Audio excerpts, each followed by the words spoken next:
The sports you love, the teams you can't live without. Get a sense of urgency! This is Jake Scott and Ben Anderson on 97.5 The KSL Sports Zone. What you got Wednesday? What's the deal? Jake Scott rules, Ben's out to steal. Bozo takes their spinning around. Flush it down, flush it down.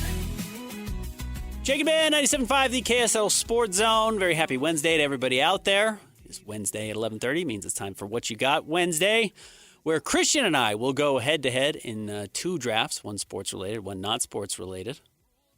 And we'll put it out on the Snap Talk, as Jake likes to say. Have you vote on the winner. Christian, we always start with our sports draft. What is it today? First, we got to hit last week's scores. I was going to get to it. Best Especially Jarens, because I'm celebrating myself. Best Jarens or Jacksons in sports. Ben, you won 60-40. Nice. And then best Catherine O'Hara movies, you won 65-35. Okay, pretty So, close. Clean sweep. Relatively close, but a clean sweep. As always, that means I do not get the number one pick in either draft. That means, Christian, once again, you get the number one picks in the draft, and you're on a bit of a hot streak when you've filled in. I filled in for you once and for Jake once. I sweat both times. You're 4-0. So is that 4-0, You're 2-0? 4-0 in the draft. Either way, I've never lost. You never lost. Today, and you teased this with DJ, cuddling up in a minky blanket, best celebrity sports couples. Yeah, I hope you were following us on social media at KSL Sports. You got to see DJ and I tease that this was going to be the draft, and I already put out my first overall pick, I guess unless Christian wants to take it because you do have the number one spot. But we did tease this was going to be available and giving you a chance by following us on social media to win a minky blanket, so make sure you do that. All right, where are you starting today, number one overall pick? There's a lot of different ways to go with number one here. So it's sports couples or celebrity couples where at least one half of the couple is a athlete. Sports figure. But it doesn't have to be both. Yes, sports figure I think is totally Because fine. my number one pick, I'm going to go with Bill Belichick and Jordan Hudson. They are the it couple right now. They really are, bizarrely. We have a 70. How old is Bill Belichick? 74? 70, yeah. 76? The biggest celebrity sports couple right now involves a man who's almost in his 80s. It is And Bill. she's an athlete, too. She's a recreational cheerleader. She is. She's an intramural adult recreational cheer captain or associate. I don't know if she's a captain. Lieutenant captain. Shout out to Bill Belichick and Mrs. Hudson being the number one overall pick.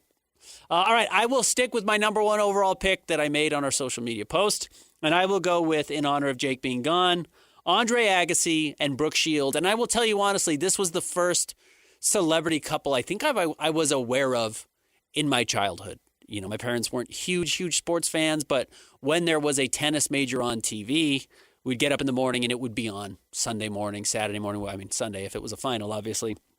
And I remember watching it. And I remember thinking Andre Agassi was the coolest looking person I'd ever seen because he had the wig on. And then they would inevitably cut to the stands and the crowd, and Brooke Shields would be there. So give me Andre Agassi and Brooke Shields. All right. I like the way my board's falling. Working out for you. The next big power couple in sports right now, Travis Kelce and Taylor Swift. It's actually the biggest sports couple right now, no question about it. Travis and Swift. Taylor taking a little bit of a backseat to Bad Bunny recently. It does feel like she's maybe been dethroned as the top musician on the planet. Certainly not the most talked about any longer. But her tour is over, and Bad Bunny's just getting his going at the Super Bowl. And then Travis Kelce's also just kind of washed. Well, he's good still. And, the Chiefs will be relevant, but they didn't make the playoffs, so I think it makes sense why they weren't the number one overall pick. All right, I will go with the all-time greatest sports couple, and I'm going to go Joe DiMaggio and Marilyn Monroe. At one point, Marilyn Monroe was the most famous woman on the planet. Joe DiMaggio was a superstar for the New York Yankees at the height of the New York Yankees. So give me DiMaggio and Marilyn.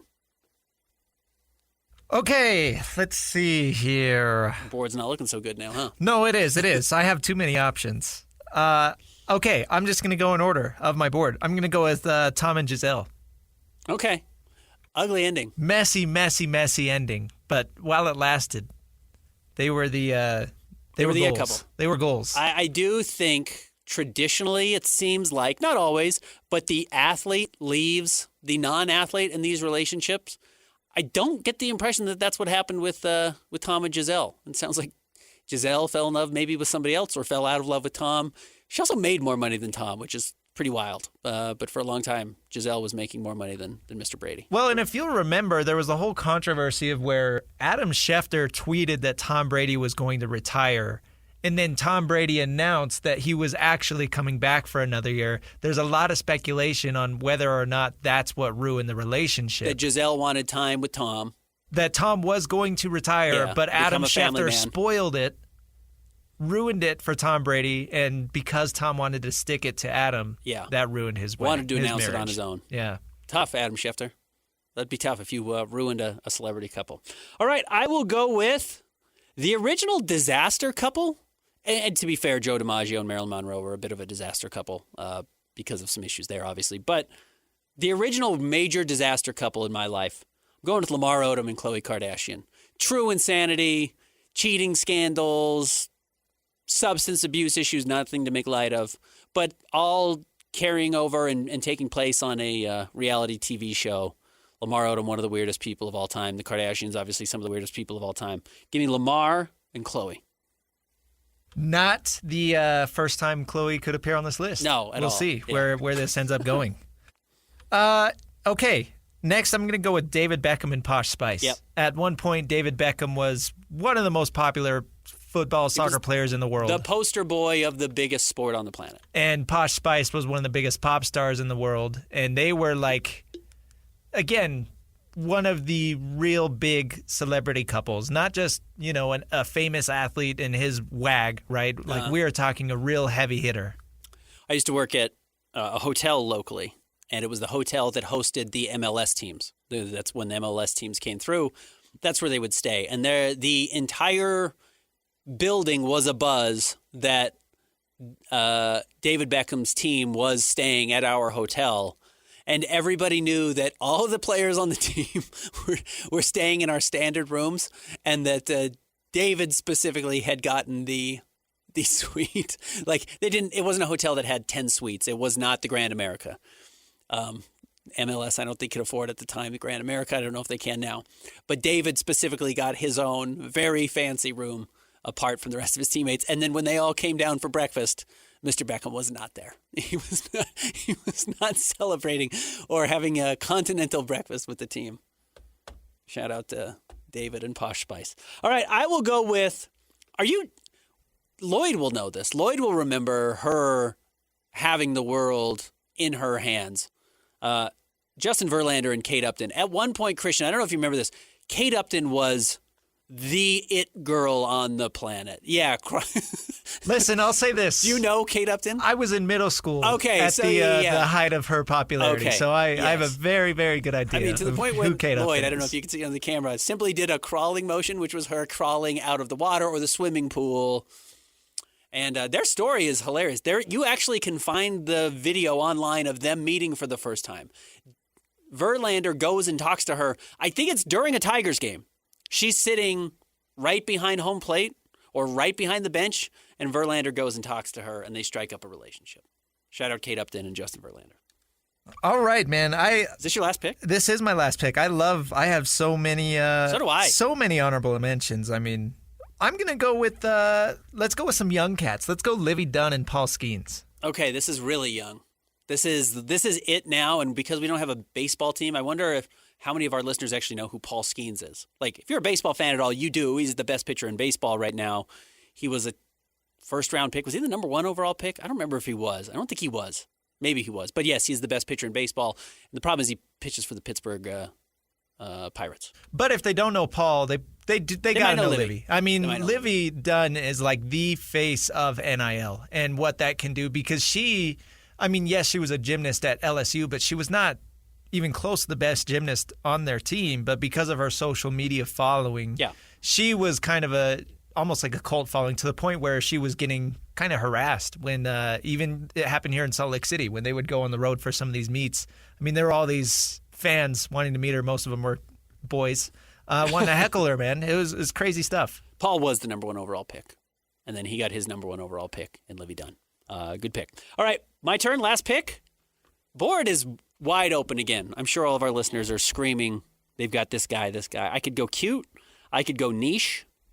I'm going to go with infamous, and I will go with Dennis Rodman, and I'm going to go with Carmen Electra. You could have also gone Dennis Rodman and Madonna, but there's a real argument, or not argument, but maybe the biggest distraction during the Last Dance for Jordan, Pippen, and the Bulls was that Dennis Rodman was dating Carmen Electra at the time. You could go Dennis Rodman and himself. Yeah, Dennis Rodman married himself one time. Pretty amazing. But yeah, I'll go Dennis and Carmen. Though Madonna, inarguably a much bigger star than Carmen. A lot of honorable mentions. I mean, we don't have a ton of time, but Khloe Kardashian and Tristan Thompson. Yep, another scandalous one. A new one, Kim Kardashian and Lewis Hamilton. Yeah, just showed up at the Super Bowl. My favorite, very niche though, Baron Davis and Laura Dern was maybe the craziest. Like, what? You mean the lady from Jurassic Park and B. Diddy? They're dating? Yeah, they dated for a minute. Dwayne Wade and Gabrielle Union, huge, real celebrity power couple. Dwayne was maybe the second or third best player in the NBA for a stretch. Gabby Union, a huge star. And then one that probably predates you, Christian, Mia Hamm and Nomar Garciaparra. Nomar was huge when he was in Boston. And, still was after they traded him, but they did win the World Series right after they traded him. All right, what's our next draft? Keeping it with recap. Okay. Apologies. I had the first pick. I went Bill Belichick and Jordan Hudson, Travis Kelce and Taylor Swift, Tom Brady and Giselle, David Beckham and Posh Spice, Livy Dunn and Paul Skeens. Ben, you went Andre Agassi and Brooke Shields, Joe DiMaggio and Marilyn Monroe, Lamar Odom and Khloe Kardashian, Justin Verlander and Kate Upton, and Dennis Rodman and Carmen Electra. I think you're going to go to 5-0. I think you're going to win that draft. Good one to have the first pick. What's next? Best rom-coms of all time, keeping it Valentine's themed. Yeah, Valentine's Day coming up on Saturday. You want to watch your romantic comedy. Some good ones. Not a lot. I don't actually think this list is that deep, but I do think there's a lot of fan favorites. There's a lot of, this is my personal favorite, even though they aren't necessarily lauded as great movies. I'm going to go with 50 First Dates as number one. Okay, wow. I should have asked. You like to ask if there's a consensus number one, I actually think there is. You it's think not there is? 50 First Dates. Okay. I worry that you might take my next pick, but I'm a big fan of 50 First Dates. I didn't have it on my list. In fact, I've never seen it. But this is Adam Sandler and Drew Barrymore. Yeah. And she has dementia. Yeah, she was in an accident. Every morning she wakes up and thinks that it's the day of her accident, so she doesn't remember what actually happened. And he has to make her fall in love with him every day? Every day, yeah.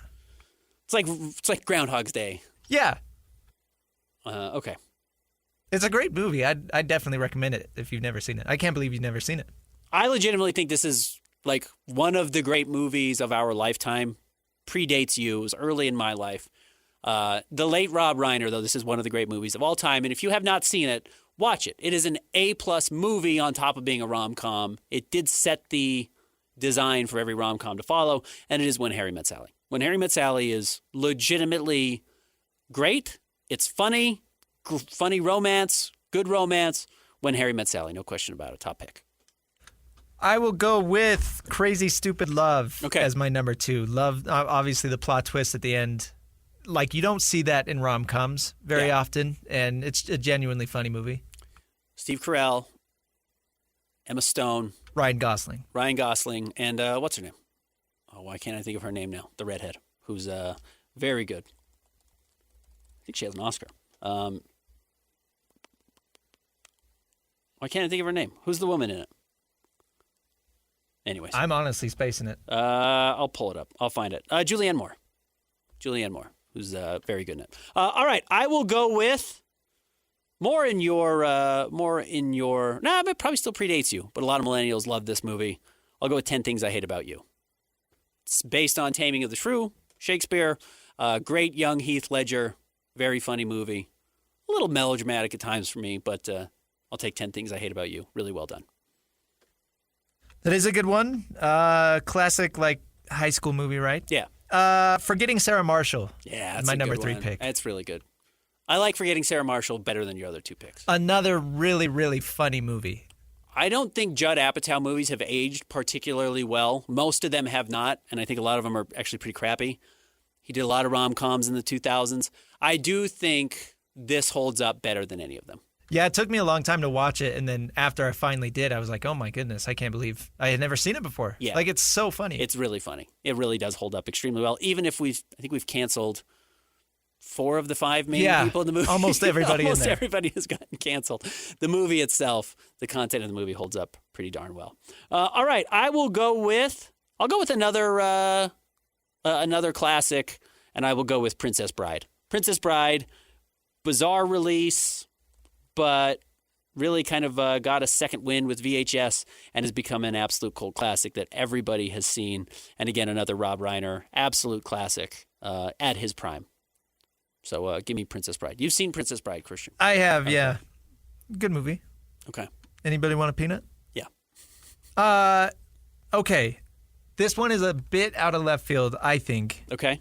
I'm going to go with Meet the Parents. Okay, no, Meet the Parents is great. I genuinely think... I don't know. I think this is one of Rob De Niro's best performances. It is unfortunately signaling the demise of Robert De Niro's career. Like once he started taking these payday comedies, it's too bad. It got too easy for him. This for one was of our good, great actors, but he this one nailed is it in good. the rest of them. And then he was like, "Oh, great! I found a way to make whatever my salary is 10 million, 8 million, 20 million. I don't know what he gets paid for these movies." But he's just, Dirty Grandpa and just all these absolutely trash comedy movies that he's made. Is not a great ending to one of the great actors of our time, but I do think Meet the Parents is legitimately funny, and he's funny in it. And they did a nice job of using kind of his persona to be the investigator. And yeah, that's funny. Good tension there. All right, I will go with one that I bet you like a lot, Christian. It is part of your generation. And probably got slept on because it came out during COVID. And so I wonder how many people saw it. It's very much a COVID movie, meaning it's small. It has 3 people in it, basically total. Palm Springs. Palm Springs also based on Groundhog Day. It's the same idea. That is, they wake up every day and they have started over and they're at a wedding. And Andy Samberg, over and over and over, is trying to avoid getting killed by a hitman while trying to woo one of the other wedding guests. And if you have not seen it, it's very, very funny. It makes me wonder why Andy Samberg's not a bigger celebrity. I love Andy Samberg. But he's hilarious. Palm Springs is really good. Watch it if you haven't seen it. I'll wrap it up here with... I'll go with The Breakup with Vince Vaughn and Jennifer Aniston. I hate this movie. I know. You and Jake have talked about how much you don't like it. I don't but like Vince Vaughn, and I don't love Jen Aniston either. So I love... So the argument scenes between them, like there's one scene when they're fighting about lemons or like doing dishes or something, doing chores, and she's like, I want you to want to do the chores, and he's like, why would I ever want to do the chores? Like that is so relatable to everybody in a relationship. Hilarious. All right, my last pick, I'm going to go with one of my favorites. I know we have a listener who also was in this movie randomly, some Salt Lake City ties to it, and give me Punch Drunk Love. Another Adam Sandler movie, certainly not his most famous, but probably my favorite role of his. Paul Thomas Anderson's Punch Drunk Love. Honorable mentions? Lots of honorable mentions here. A bunch I didn't take. Sleepless in Seattle, but I think I got that covered a little bit with When Harry Met Sally. Eternal Sunshine of the Spotless Mind. Love that movie. Wedding Singer, another very good Adam Sandler. He's got a lot of rom-coms. That was kind of his thing. I really like Wedding Singer. I think that's his best Adam Sandler comedy. A classic, The Apartment, which I just rewatched, which is really, really great. If you haven't seen that, Christian, I would recommend. I think you'd like it. And another under-the-radar recent movie that people didn't like, but I thought was really good, Lisa Frankenstein, where she builds a boyfriend the same way you build Frankenstein and then kind of has to control him because he's a monster. So Lisa Frankenstein, if you haven't seen it. Recap. What about you? Honorable mentions? Nah, Wedding Crashers, and then you named a few that I had as well. I took 50 First Dates with the first overall pick, and then Crazy Stupid Love, Forgetting Sarah Marshall, Meet the Parents, and The Breakup.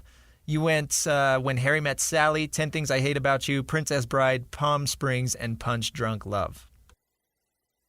A lot of good rom-coms. If you haven't seen any of those, I would recommend, I don't know, don't watch The Breakup, but watch all the rest of them. If there's one on those lists you have not seen and you want to watch something for Valentine's Day, a classic. All right, we'll wrap up the show next. Jake and Ben, 97.5, the KSL Sports Zone.